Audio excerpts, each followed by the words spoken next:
আগামী ২৬ অক্টোবর অনুষ্ঠিত হবে বাংলাদেশ ফুটবল ফেডারেশনের নির্বাচন। কার্যনির্বাহী কমিটির সভা শেষে বিষয়টি নিশ্চিত করেছেন বাফুফে সভাপতি কাজী সালাউদ্দিন। বাফুফের নির্বাহী কমিটির মেয়াদ ৪ বছর। আগামী ৩ অক্টোবর শেষ হবে বর্তমান কমিটির মেয়াদ। সেই হিসাবে মেয়াদ শেষ হওয়ার ৩ সপ্তাহ পর অনুষ্ঠিত হবে নির্বাচন। ভেন্যু ও অন্যান্য জটিলতায় সেপ্টেম্বরে নির্বাচন সম্পন্ন করতে রাজি নয় বাফুফের বর্তমান কমিটি। এই বিষয়ে ফিফাকে অবহিত করবেন সাধারণ সম্পাদক। ফিফার অনুমতি পেলে ২৬ অক্টোবর অনুষ্ঠিত হবে নির্বাচন। এর আগে ফিফার সম্মতিতে সবশেষ নির্বাচন অনুষ্ঠিত হয়েছিল নির্ধারিত সময়ের ৬ মাস পর। এদিকে টানা পঞ্চম মেয়াদে বাফুফে সভাপতি প্রার্থী হওয়ার গুঞ্জন থাকলেও এই নিয়ে মুখ খোলেননি কাজী সালাউদ্দিন।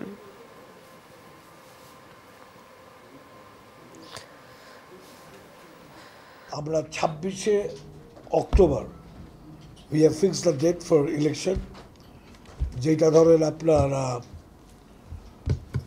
প্রায় ২ সপ্তাহ ৩ সপ্তাহ আমাদের মেয়াদের পরে। সো আমরা ৩ তারিখের মধ্যে করতে চেয়েছিলাম, যে ইয়ের মধ্যে ডিউরিং আওয়ার পিরিয়ড, বিকজ মেয়েদের বোধহয় ওয়ার্ল্ড কাপের জন্য হোটেল টোটেল অনেক কিছুর প্রবলেম আছে। We could do it. So best time board has decided যে ৩ সপ্তাহ পরে ২৬শে অক্টোবরে ইলেকশন আমরা করবো with the permission of FIFA.